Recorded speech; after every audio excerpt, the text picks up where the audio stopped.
Tudo bem, olha só, para você que se liga nas redes sociais do Beltrão agora, hoje é segunda-feira, início de semana. E olha, alguns dias atrás circulou na internet aí, nas redes sociais, Facebook, Instagram, WhatsApp, muita gente marcou o Beltrão agora, até mesmo meu perfil pessoal, a respeito de uma criança, de um menino que teria apanhado na creche aqui em Francisco Beltrão.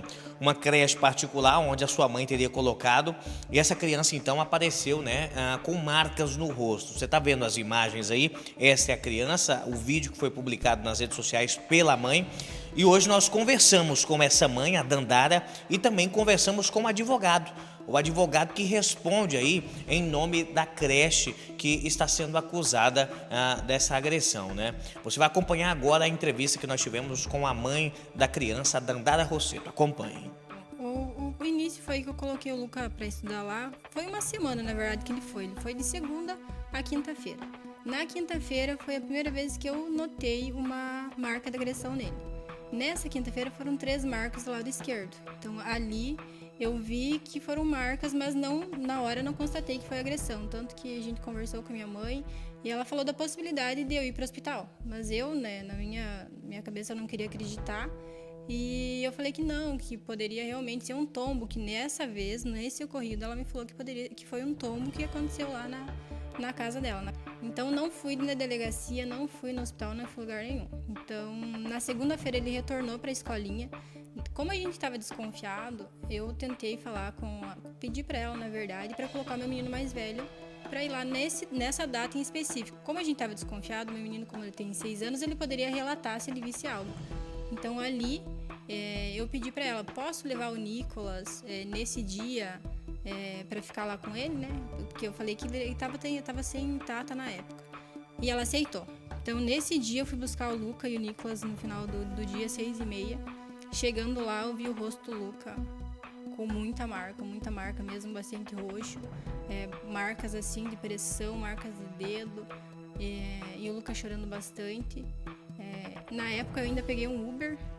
Quando eu entrei no Uber, o Nicolas, meu menino mais velho, já falou: mãe, essa professora xingou o mano, não me deixou cuidar dele, falou pra mim sair, pra mim cuidar da minha vida.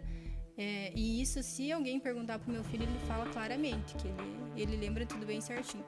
Então, nesse dia eu não tive reação nenhuma, eu simplesmente peguei o Luca, peguei o Nicolas e fui pro hospital. Chegando lá no hospital, falei com 3 médicos, 2 doutoras e um doutor que estava lá. E os 3 afirmaram que foi agressão, tinha sido marcas de dedo realmente. Então eles me aconselharam a ligar para o conselho tutelar, fazer boletim de ocorrência. Então foi tudo que eu fiz. Fiz o boletim de ocorrência, falamos com o pessoal do conselho tutelar, fizemos o corpo do delito, que também foi comprovado que foi marcas de agressão, foi batidas, né? E tudo isso está anexado ao processo. Então, temos áudios dela se contradizendo, vários áudios, inclusive, que na primeira vez, que foi na quinta-feira, ela me falou que ele caiu um tombo. Na segunda-feira, a primeira versão dela foi que poderia ter sido o berço, que o Lucas se bateu no berço. Então não tem nem lógica, não existe como uma criança se bater no berço daquela maneira que fique todas aquelas marcas. E numa terceira versão, ela falou que foi o meu filho maior, que meu filho maior tinha jogado ele na sala de TV. Mas quem estudou lá na época do Luca, as mães que têm os filhos lá sabem que na sala de TV é emborrachado o piso. Então, de maneira alguma poderia ter feito aquelas marcas. E ela fala que realmente foi o meu filho. Mas isso depois de eu insistir e ela ter falado que era o berço, aí depois ela veio com a versão que foi o Nicolas. Então, ela se contradiz em todos os pontos. Tudo isso aconteceu em que data? Todo esse ocorrido foi em qual data? Foi no ano passado isso. Foi em abril, se eu não me engano.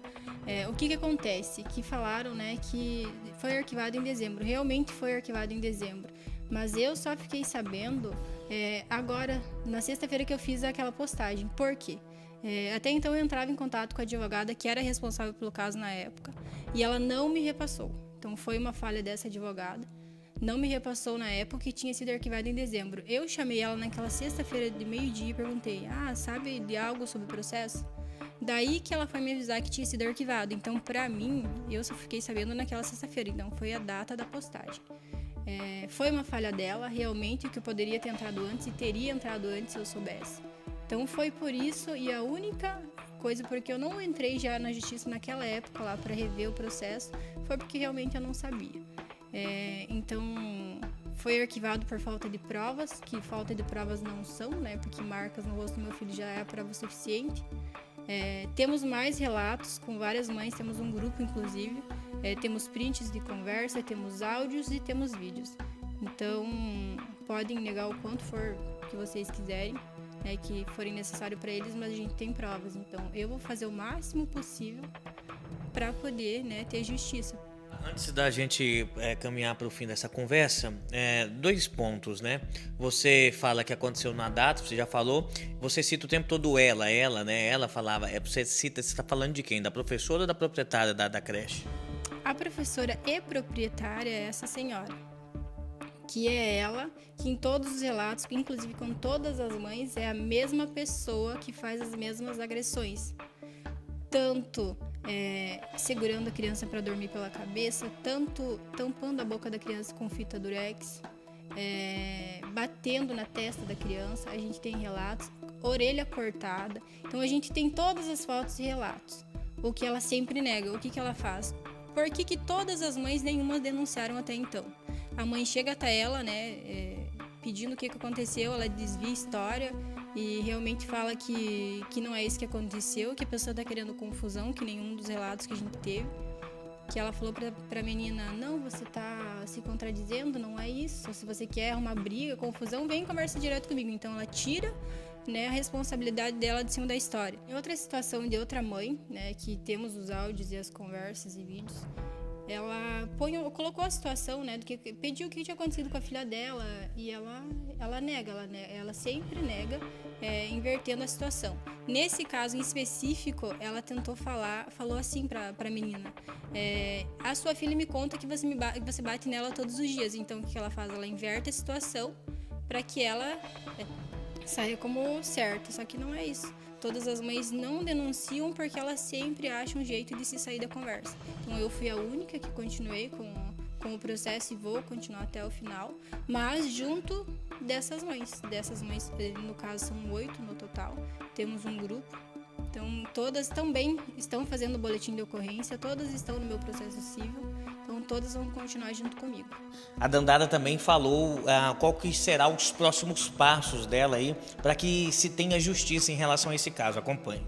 Então no momento eu troquei de advogada, peguei uma especializada nesses casos, que ela já tem casos inclusive em São Paulo, em Londrina, de onde ela é, a doutora Isabela. E a gente vai reabrir o caso novamente. Já estamos registrando todos os boletins de ocorrência junto às mães para esses boletins de ocorrência constarem junto no meu processo civil. Então a gente vai reabrir assim. Entrei em contato com o prefeito, que também nos confirmou que tem mais mais relatos. Então foi confirmado pelo prefeito. E não é uma brincadeira, realmente ninguém está fazendo para tentar prejudicar alguém, é um fato verídico, onde como as mães não foram para frente, ela não foi julgada em nenhum deles. Então no meu caso eu não vou desistir e a gente vai até o final. Agora você vai acompanhar a versão, então, por parte do advogado que defende a creche, o doutor Tiago D'Agostinho. Veja. Muito obrigado. A gente gostaria de agradecer por 2 pontos principais, que é a oportunidade que vocês estão nos dando de trazer a versão da escola da creche Casa da Vovó. E, em segundo lugar, para agradecer também e tranquilizar o coração dos pais, mães e responsáveis que possuem filhos. E quando a notícia saiu, ninguém sabia o que de fato aconteceu, não sabia se qual escola, creche ou similar que estava com essa situação. Mas o que nós queremos trazer em relação ao ocorrido é que não existe um ocorrido. Inclusive, assim, ao longo do inquérito policial e a própria conduta do Ministério Público, naquilo que se pauta na denúncia da mãe, não existe absolutamente nada.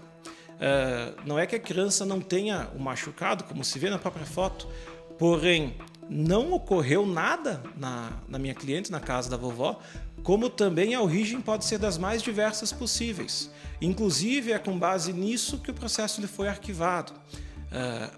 A mãe relatou que tem sido arquivado por falta de provas e outras situações.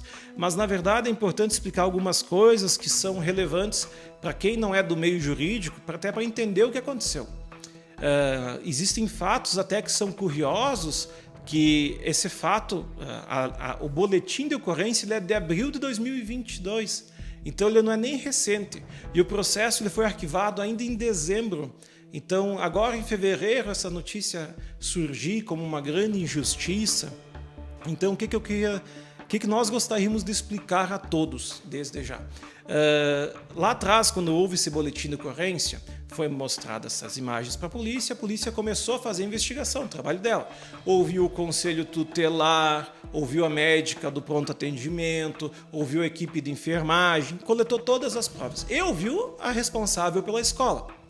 Nessa situação toda, se enviou todo esse inquérito policial para o promotor. Promotor de justiça, convencido que não existe nada, porque não existe nada, né? Ele determinou o arquivamento do processo. O promotor, quando ele recebe o inquérito policial, ele tem 3 possibilidades. A primeira é, se ele entende que precisa de mais provas, reunir mais provas, que não foi o caso. Se ele entende que existem indícios mínimos para ofertar uma denúncia, que de fato começa um processo criminal, ele pode ofertar já essa denúncia, que é a praxe. Também não fez. E com tudo que tinha de provas, ou seja, nada, ele entendeu que não tem como se chegar a da onde surgiu essas lesões. As lesões no rosto da criança, elas existem, mas não foram originais da escola. A escola, pelo contrário, ela preza pelo bem cuidar dos alunos, ela é uma escola referência nesse aspecto, todas as pessoas ali são capacitadas para lidar com crianças, não é uma situação que tu espera que ocorra numa escola, até porque não ocorreu numa escola. Isso aí ou é pretérito ou é posterior. E é até curioso isso surgir só hoje, 1 ano quase após o fato. Estranho a mãe não ter trazido essa situação no momento que recebeu a criança na escola, porque esses pontos por si só já vão demonstrando que não é uma realidade. E seria, na minha visão, leviano nós, como população, de modo geral, acharmos que o promotor ele seria ingênuo, seria leviano, é desrespeitar até o Instituto do Ministério Público achando que ele não fez o trabalho dele. Ele fez, ele reuniu tudo que tinha, a polícia fez todo o trabalho dela e se chegou à conclusão que não foi ali, que não tem como se indicar ali. Eu vou aproveitar o espaço e vou te perguntar, já que surge essa pergunta. Então, não aconteceu na escola, mas a dúvida que fica agora, assim, a criança foi para a escola com essas marcas. Qual que seria a atitude da escola perante, então, quando a criança chegou com essas marcas? O que a escola também não tomou nenhuma providência em relação de questionar a mãe ou alguma coisa do tipo? Obrigado pela pergunta, é importante esclarecer isso também. A escola possui funcionários, a responsável pela escola, que é a diretora, é a gestora, é a pessoa titular do CNPJ, não é ela que recebe as crianças. Então, quem recebe são as suas funcionários. Recebeu-se a criança, não se constatou nada que não pudesse ser conversado com os pais, então se recebe a criança, ela passa o dia, ao final do dia, quando a mãe vem buscar, a diretora está lá e já conversa com a mãe. E se conversou, inclusive, as conversas muitas vezes são via WhatsApp. A minha cliente, inclusive, mantém toda a integralidade da conversa desde então.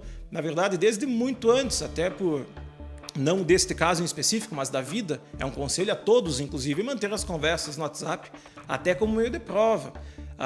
Essa criança, ela estava exposta a mais situações.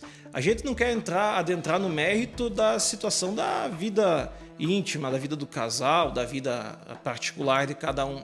Mas essa criança, ela tinha mais pessoas que tinham convívio, não apenas na escola. Então, quando a escola recebe uma criança que tem algum machucado, ela indaga a mãe. Foi nos passado uma situação que não cabe trazer agora, até por respeitar a intimidade de todos, e depois foi devolvida a criança para a mãe. Então, esses pontos, eles não levam que foi ali. A criança, efetivamente, tem um machucado no rosto, a foto, ela é clara. Agora, falar que foi de uma mão, que foi na escola, isso já é leviano. Tá aí, o Beltrão agora levando para você, então, né, a fala das duas partes, tanto da mãe do menino, quanto também da parte do advogado aí que está defendendo essa creche, né? Isso dá aí voz para que esses dois possam então contar a sua versão, trazer à tona a toda a população que estava cobrando então a tentar ficar mais situada sobre este caso. É claro que nós iremos continuar com o nosso trabalho de acompanhar os fatos e o decorrer dessa história, e nós iremos trazer para vocês aqui no beltramagora.com.br.